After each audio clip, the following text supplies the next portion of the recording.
और महाराज वरिष्मती के साथ में हुआ तो इनसे नाभि इत्यादि 10 पुत्र उत्पन्न हुए। नाभि का विवाह मेरु देवी के साथ में हुआ और मेरु देवी से महाराज जैन धर्म के प्रवर्तक महाराज ऋषभ देव भगवान प्रकट हुए हैं। बोलिए ऋषभ देव भगवान की। अब महाराज ऋषभ देव भगवान प्रकट हुए हैं तो ऋषभ देव का विवाह महाराज जयंती के साथ में हुआ।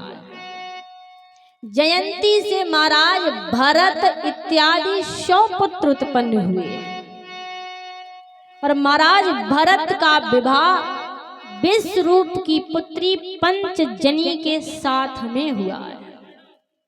और महाराज भरत ने क्या किया, भरत जो थे उन्होंने सारा राजपाट छोड़ करके जंगल में जा करके गंडकी नदी पर एक कुटिया को बनाया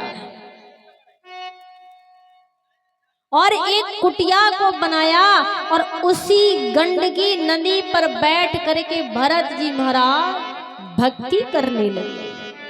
और महाराज इन्हीं भरत जी के नाम पर और महाराज दशरथ के पुत्र भरत और महाराज इन्हीं भरतों के नाम पर हमारे देश का नाम भी भारत पड़ा है। तो महाराज उस समय भरत जी महाराज ने क्या किया, सब कछु छोड़कर भक्ति करने के लिए जंगल में चले गए। अब महाराज भरत जी महाराज वहां भक्ति करते करते करते करते काफी समय व्यतीत हो गया। जब काफी समय व्यतीत हो गया भरत जी महाराज को, तो एक दिन क्या हुआ कि भरत जी महाराज अपनी कुटिया में बैठे हुए समाधि लगाए थे। तो समाधि लगाए थे तो उसी समय गंडकी नदी पर एक हिरनी पानी पीने आई। तो महाराज पानी पीने आई तो वो जो हिरनी थी वो महाराज उस समय गर्भवती थी और पीछे से एक सिंह ने जैसे ही दहाड़ा है तो आज वो हिरनी भयभीत हो करके महाराज उस जल में ही कूद जाती है, छलांग लगा देती। अब महाराज उस हिरनी ने उसी जल में छलांग लगाई है तो महाराज आज उस हिरनी का गर्भ जो था वो उस नदी में ही गिर गया और हिरनी का महाराज प्राणांत हो जाता है। अब भरत जी महाराज भक्ति से उठे और उठ करके देखा कि एक छोटा सा नन्हा सा मुन्ना सा मृग महाराज जल में डूब रहा है। तो भरत जी महाराज समाधि से उठकर भागते हुए गए और जाकर के उस मृग शावक के प्राणों की रक्षा को किया। उस मृग को लिया और ले करके जल से बाहर निकाल करके अपनी कुटिया में बैठा लिया। अब महाराज भरत जी महाराज भक्ति कर रहे हैं लेकिन उनका मन उस मृग के मुंह में पड़ता जा रहा है। भरत जी ने एक खुटिया बांधी और खुटिया को गड़ाया, उसी में महाराज उस अपने मृग को बांध देते हैं और जब भी समय मिलता है भक्ति करते हैं और भक्ति करने के बाद समय मिलता है तो उसके लिए घास फूस जा जा करके उसके लिए लाते हैं। अब देखिए भरत जी महाराज मोह माया से दूर हुए थे तब जाकर वहां पर भक्ति करने गए थे, लेकिन भगवान की माया इतनी बलवान है कि वहां पर भी माया ने छोड़ा नहीं।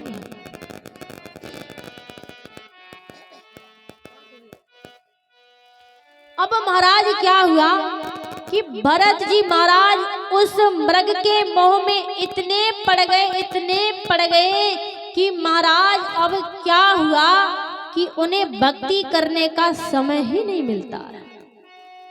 अब उन्हें मृग की ज्यादा याद आने लगी। अगर खुद का खाएं तो मृग को खिलाएं, खुद पूजा करें तो उससे भी कहें अरे तू भी समाधि लगा। मतलब जो स्वयं करें वो मृग भी करने लगा, इतने मोह में पड़ गए। तो एक दिन क्या हुआ भरत जी महाराज जंगल में उस मृग के लिए कुछ घास फूस लेने गए थे, तो उसी समय उधर से मृगों का झुंड उस नदी पर पानी पीने आया। जब मृगों का झुंड पानी पीने के लिए आया तो आज महाराज वो मृग उस कुटिया में बंधा हुआ था। उसने देखा कि अरे ये तो हम शकल लग रहे हैं, क्योंकि आज तक उसने देखा ही नहीं था मृगों को, सिर्फ भरत जी को ही देखता था।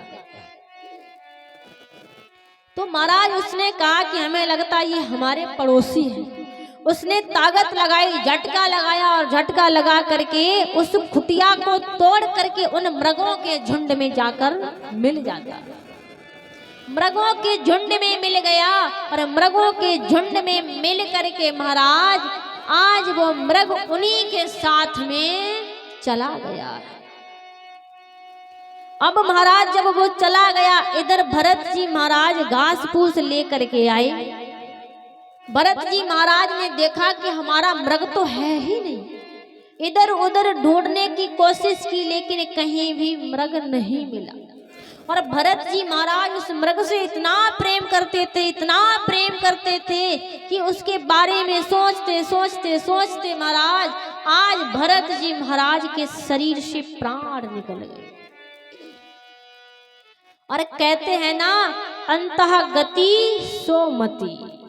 व्यक्ति जिस अंतिम समय में जिस चीज को सोचते सोचते मरेगा ना, अगला जन्म भी उसको वही प्राप्त होगा। इसीलिए तो कहते हैं भजन करो भजन करो, क्या पता अंतिम समय में भगवान का नाम निकल जाए मुख से और भगवान का लोक प्राप्त हो जाए। अब महाराज क्या हुआ, आज उस भरत के मोह की वजह से आज भरत जी महाराज को मृग योनि प्राप्त हुई है। तो तुलसीदास जी कहते हैं कि एक मृग के मोह में भरत धरे मृग देह, और तुलसी उनकी क्या गति जो घर घर बाटत नेह।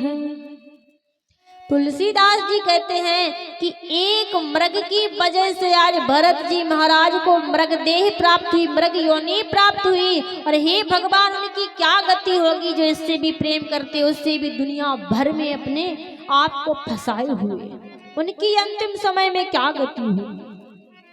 तो आज महाराज भरत जी महाराज मृग बन गए, लेकिन मन मन में सोच रहे हमसे बड़ा अधर्म हो गया, हम उस मृग के चक्कर में पड़कर आज हमें मृग योनि मिल गई है। तो भरत जी आज वो मृग बने हुए भरत जी महाराज सोचते सोचते वन में विचरण करते करते उसी कुटिया पर जहां पर पहले भक्ति करते थे वहीं आए और आकर के उस गंडकी नदी में जल पिया। तो जल पिया और वहां पिछले जन्म की बात सोचते सोचते आज उस मृग के महाराज प्राण निकल जाते हैं और भगवान के बारे में सोचते सोचते प्राण निकले हैं। तो आज वही मृग महाराज अंगिरा गोत्री ऋषि के यहाँ पर उस मृग का जन्म हुआ। इस जन्म में भी महाराज इनका नाम भरत रखा है। अब महाराज इस जन्म में भी इनका नाम भरत रखा है। तो अब महाराज ये भरत महाराज फिर हुए या करके, तो अब इनको अपने पिछले 2 जन्म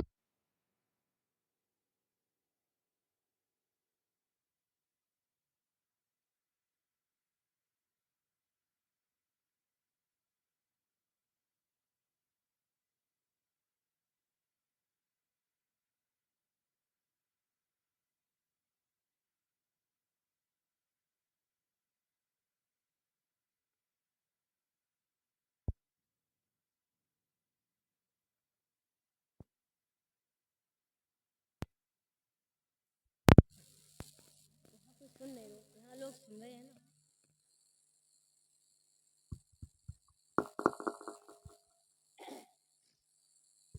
जय श्री राधे, राधे राधे, जय श्री राधे, बोलिए राधा रानी सरकार की।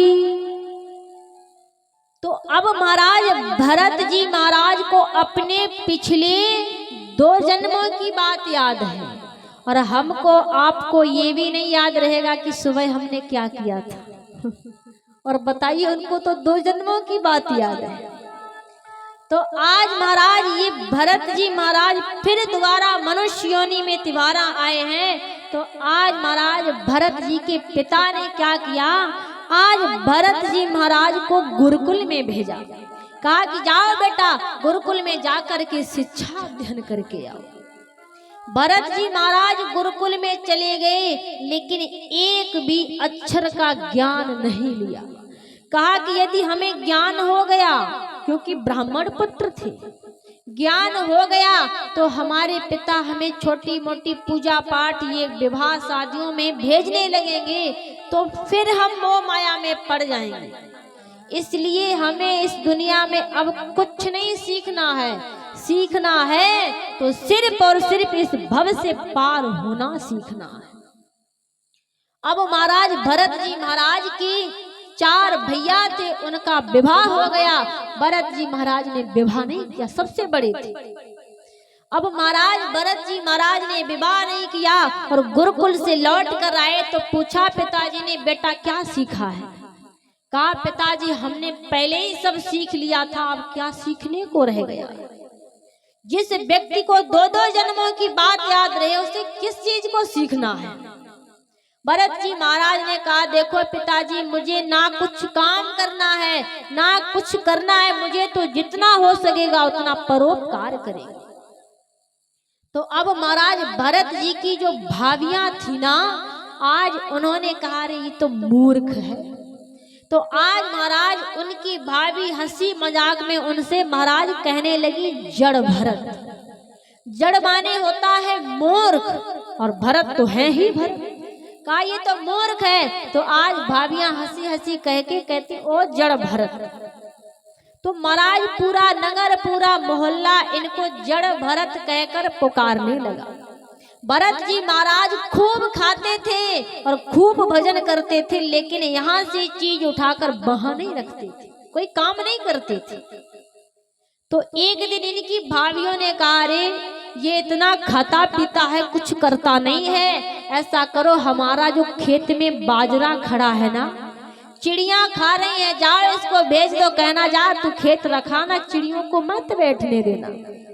तो जड़ भरत जी महाराज के भैया ने कहा जाओ तुम जाकर के खेत में चिड़ियों को मत बैठने देना। भरत जी महाराज गए खेत की मेड़ पर बैठ गए। मेड़ जानते हो? सब जानते होंगे। बताएं यहाँ की भाषा और हमारे यहाँ की भाषा में थोड़ा अंतर है, इसलिए पूछ लेते आपसे। तो महाराज भरत जी महाराज गए और मेड़ पर जा करके बैठ गए और बैठ करके अपनी खेत की तरफ पीठ कर ली और पीठ करके आंख बंद करके आवाज लगाने लगे, चिड़ियों को कहने लगे अरे ओ चिड़ियों, राम जी का खेत, राम जी की चिड़ियों, और खाओ मेरी चिड़ियों भर भर पेट। एक चिड़िया के कान में ये आवाज पहुंच गई, उसने जाकर के सब चिड़ियों से हल्ला मचा दिया। कहा अरे बहन सुन। कहा क्या है? कहा देख हम लोग जहाँ भी दाना चुगने जाते हैं वहाँ लोग मार मार कर भगाते हैं, और देख ये कितना अच्छा व्यक्ति है जो बुला रहा, कह रहा राम जी की चिड़िया, राम जी के खेत खाओ मेरी चिड़ियों भर भर पेट। तो चल क्यों ना वही खाएं चल के, क्योंकि जहाँ पर कोई प्यार से भाव से खिला रहा उस भोजन में भी स्वाद होता है।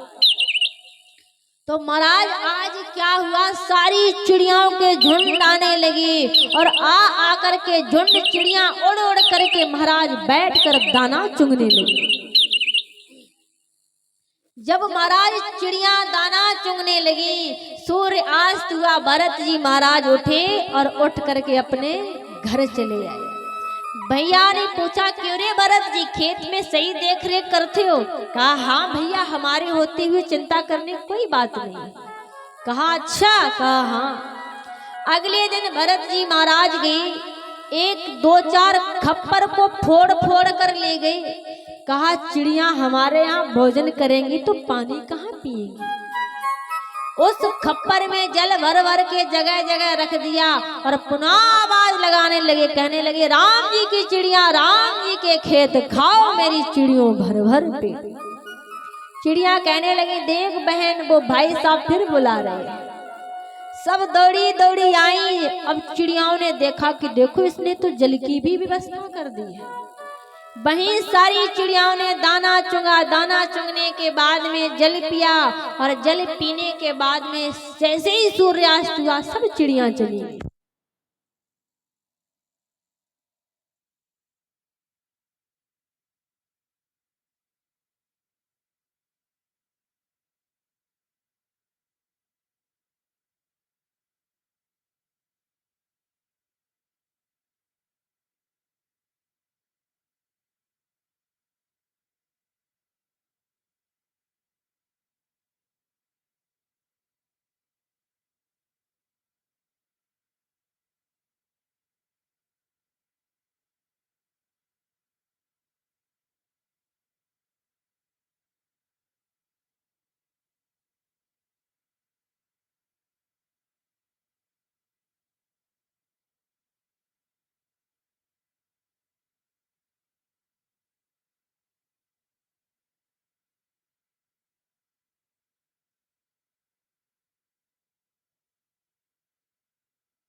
जय श्री राधे।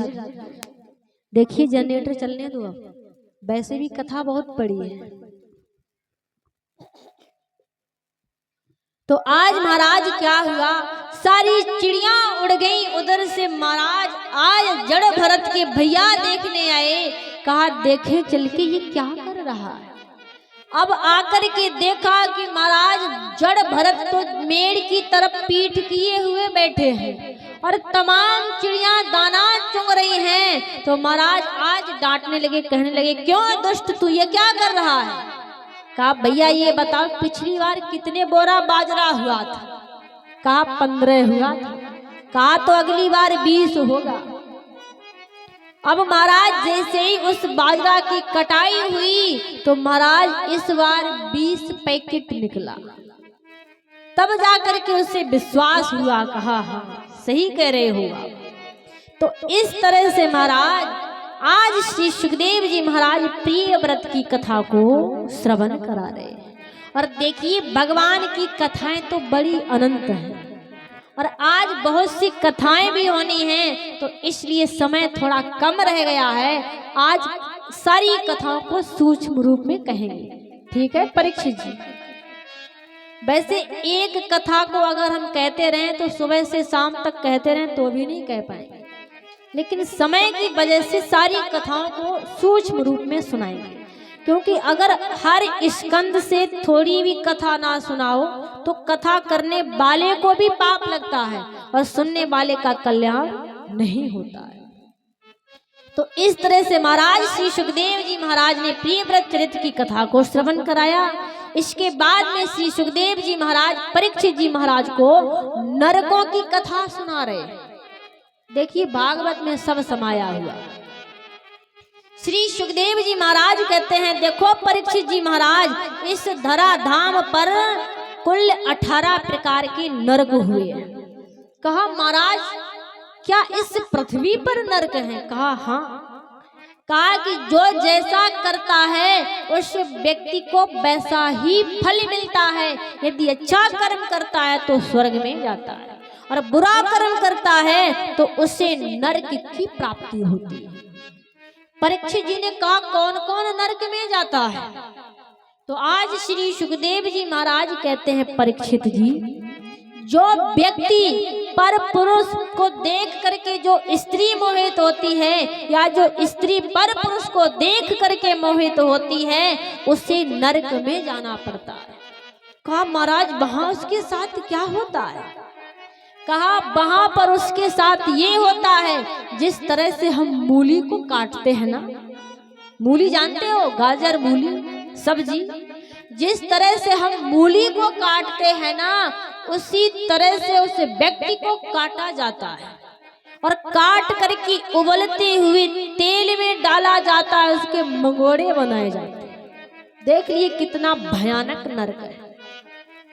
और कहा कि जो व्यक्ति दारू का सेवन करता है, ध्यान से सुनिए इस कथा को, जो व्यक्ति दारू का सेवन करता है ना, मरने के बाद उसे यम के दूत घसीट कर खींच करके ले जाते हैं ना, उसे नरक में ले जा करके उबलता हुआ खौलता हुआ लोहा पिलाते हैं।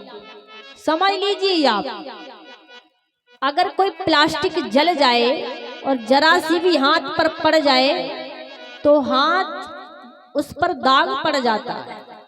और महाराज जो दारू पीता है अंतिम समय में उसे उबलता हुआ यमदूत लोहा जबरदस्ती पिलाते। ये हम नहीं कह रहे हैं, ये आपकी भागवत कह रही है। और कहा महाराज जो व्यक्ति हिंसा करता है, जीवों को मार मार कर खाता है, पशु पक्षी जीव जंतु मछलियों को मार मार कर खाता है ना, उसको भी अंतिम समय में काटने के बाद उसके कई टुकड़े किए जाते हैं और उबलते हुए तेल में उसको रांधा जाता है, जैसे आप लोग बनाते हो वैसे। तो इसलिए हमारा आप सभी से कहना है कि हम आप सभी लोग शाकाहारी हैं। भगवान ने हमको मानव तन दिया है, हमारा भोजन है शाकाहारी। हमको रोटी दाल चावल फल फ्रूट खाना चाहिए, कुछ भी खा लो, कितने पकवान दुनिया में हैं, लेकिन कभी भी किसी जीव को मारकर मत खाना। और जो व्यक्ति जीव को मारकर खाता है भगवान उसे मनुष्य की श्रेणी में नहीं गिनते हैं, क्योंकि कुत्ते का सिंह का भोजन है मांस खाना। और आजकल इतना मानव बदल गया है कि कुत्ते का भोजन मानव कर रहा है और मानव का भोजन कुत्ता कर रहा है।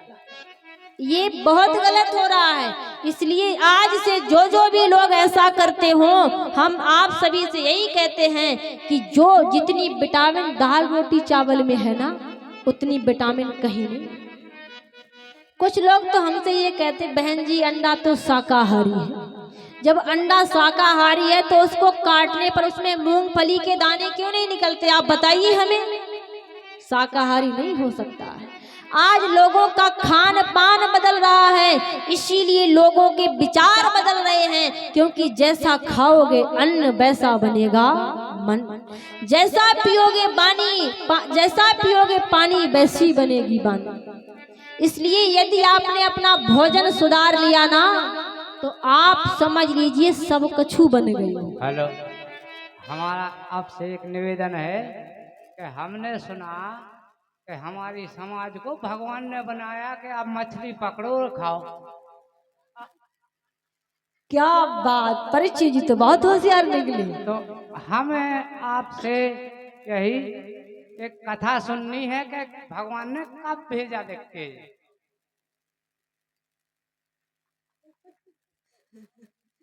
देखिए हम आपको इस कथा को जरूर सुनाएंगे, लेकिन 3 बजने जा रहे हैं।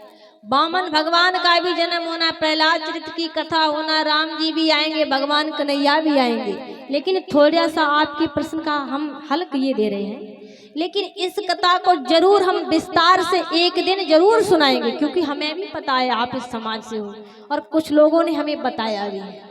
देखिए आप केवट समाज के हो, भगवान ने इसलिए थोड़ो नहीं बनाया है कि भैया मछली को पकड़ो, और हाँ इसलिए नहीं बनाया। भगवान ने आपके कुल पर तो बहुत बड़ी कृपा की है।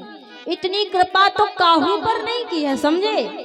क्योंकि भगवान ने आपके कुल पर इतनी बड़ी कृपा की। जब भगवान गंगा मैया पार कर रहे थे तो केवट जी ने कठुआ में इनके पैर धुले थे, तो आपको साक्षात भगवान के चरणामृत को पीने को मिला है। आप पर तो भगवान की बहुत बड़ी कृपा है। ये नहीं भगवान ने कहा था कि भैया तुम तो केवट हो और तुम जाओ तालाब से मछलियों को पकड़ो और पकड़ करके उनको खा जाओ, ये नहीं कहा था। हाँ, एक व्यापार के माध्यम से आप ये कर सकते हो।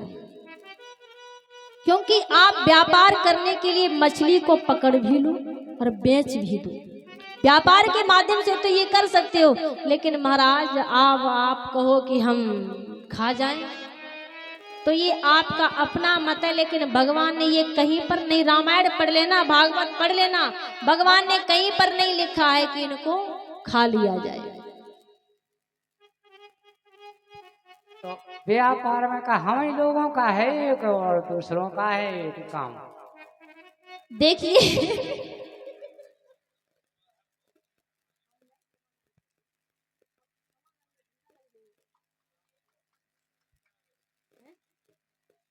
देखिए परीक्षित जी, यदि आपके इस सवाल का समाधान किया हमने तो आज कन्हैया का अवतार नहीं हो पाएगा।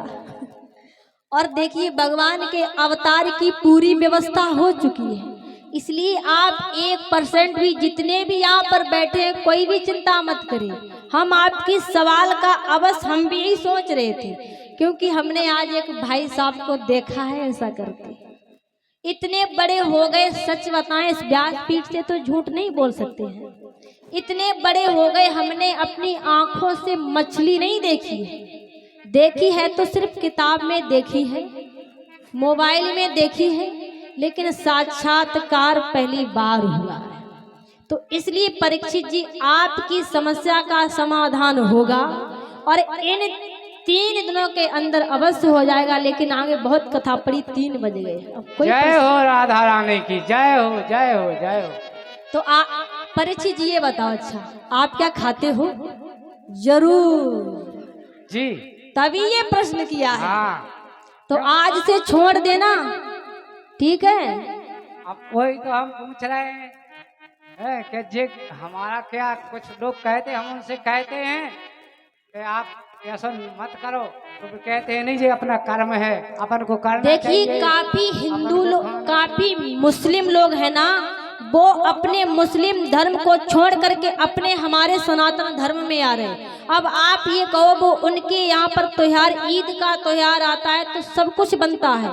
बहुत से मुस्लिम ऐसे हुए हैं जो वो धर्म छोड़कर सनातन धर्म में आ रहे और अपना सनातन धर्म का भोजन खा रहे, उस भोजन की तरफ देख भी नहीं रहे हैं। तो जरूरी नहीं, भगवान ने हमको केवट बनाया है तो खाने पीने नोचने के लिए बनाया है, इसलिए नहीं बनाया है। जब मुसलमान अपना धर्म बदल रहे हैं तो हिंदू अपने धर्म को बदलो, अपने आप धर्म को ना बदलिए, अपने आप को बदलिए, अपने आप को बदलो, अपनी आत्मा को बदलो, अपनी आत्मा को बदलो। आप होशियार हो फिर भी प्रश्न कर रहे हो, और आपकी इस समस्या का समाधान जरूर करेंगे, ठीक है? और यदि समय मिल गया तो जन्म राम जी का कर ले, फिर भी कर देंगे। आने दो, आगे कथा हो गई तो बता देंगे, ठीक है? बोलिए बाकी बिहारी लाल की।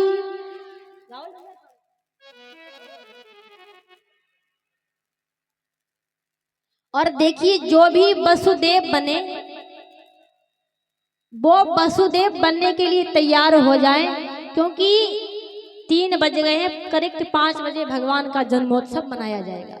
और अपनी जो भी व्यवस्था करनी हो कर लीजिए। देखिए परीक्षित जी आपने प्रश्न किया है तो एक आपको भजन सुनाए और आपका समाधान भी करेंगे, ठीक है? बोलिए राधा रानी सरकार की जय हो, बांके बिहारी लाल की जय हो। देखिए एक भक्त बड़ा सुंदर भाव गाता, क्या कहता कि देख बंदे यही है तेरी बंदगी, तो किसी जीव को भी सताया ना कर। देख बंदे यही है तेरी बंदगी, देख बंदे यही है तेरी जिंदगी, देख बंदे यही है तेरी जिंदगी, तू किसी जीव को सताया न कर। देख बंदे यही है तेरी जिंदगी, ना किसी पे जरा सी दया कर सका, ना किसी पे जरा सी दया कर सका, तो जुल्म भी किसी पे तो ढाया न कर। ना किसी पे थोड़ी सी दया कर सका, तो जुल्म भी किसी पर उठाया न कर।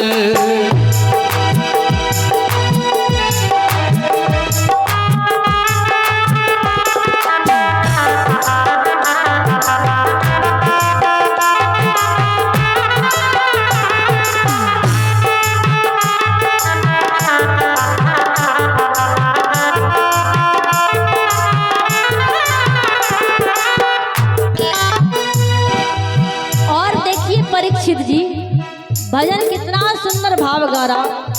इन पशु पक्षियों को तुम्हारा ना कर, मौत के घाट इनको उतारा ना कर। इन पशु पक्षियों को तुम्हारा न कर, मौत के घाट इनको उतारा न कर। पशु पक्षियों को तुम्हारा ना कर, मौत के घाट इनको उतारा ना कर। इन पशु पक्षियों को तुम्हारा न कर, मौत के घाट इनको उतारा न कर। अपनी 6 इंच लंबी जुबान के लिए, अपनी 6 इंच लंबी जुबान के लिए बेजुबानों पे छुरियां चलाया न कर। बेजुबानों पे छुरियां चलाया न कर।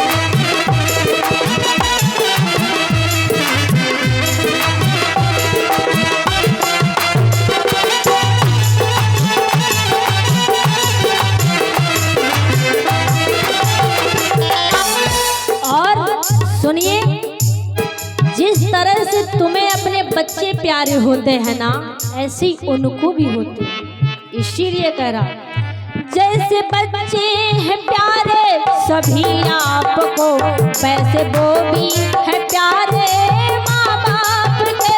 जैसे बच्चे हैं प्यारे सभी आपको, ऐसे वो भी है प्यारे माँ बाप के। हो जैसे बच्चे हैं प्यारे सभी आपके, वैसे वो भी हैं प्यारे माँ बाप के। जैसे बच्चे हैं प्यारे सभी आपके, ऐसे वो भी है प्यारे माँ बाप के। छीन बच्चे किसी के पथक मार कर, छीन बच्चे किसी के पथक मार पर। अपने बच्चों को हरगिज खिलाया न कर। अपने बच्चों को हरगिज खिलाया न कर। देखो बंदे यही है तेरी बंदगी, देख बंदे यही है तेरी बंदगी। देख बंदे यही है तेरी बंदगी।